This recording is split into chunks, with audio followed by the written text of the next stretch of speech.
পোস্টে লেগে বলটা ফিরে আসতে গিয়েও আসেনি, সহায় হয়েছে ইরানের ভাগ্য। পিছিয়ে পড়ে একের পর এক আঘাত হানে নিউজিল্যান্ডের ডেরায়। অবশেষে প্রথম গোল স্কোরার রামিনের পাস থেকে মুহিবির বুলেট গতির হেডার, কুপকাত অল ওয়াইড গোলকিপার। ইরান ফিরল সমতায়। লস অ্যাঞ্জেলেসের ম্যাচের শুরুটা অবশ্য ছিল নিউজিল্যান্ডের। 7 মিনিটে ঝড় তুলে দেয় অ্যালিজা জাস্ট। গোছানো আক্রমণে লিড নেয় তৃতীয়বার বিশ্বকাপ খেলতে আসা দলটা।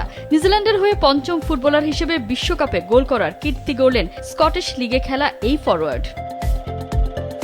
গোল হজম করার পর ম্যাচে ফিরতে মরিয়া হয়ে ওঠে ইরান। সুযোগও পায়, তবে পোস্টে লেগে ফিরে আসে। খানিক বাদেই জটলায় বল পেয়েই গোল করে বসেন ইরানের ডিফেন্ডার রামিন। আক্রমণ পাল্টা আক্রমণে 1-1 গোলের সমতা নিয়ে বিরতিতে দুদল।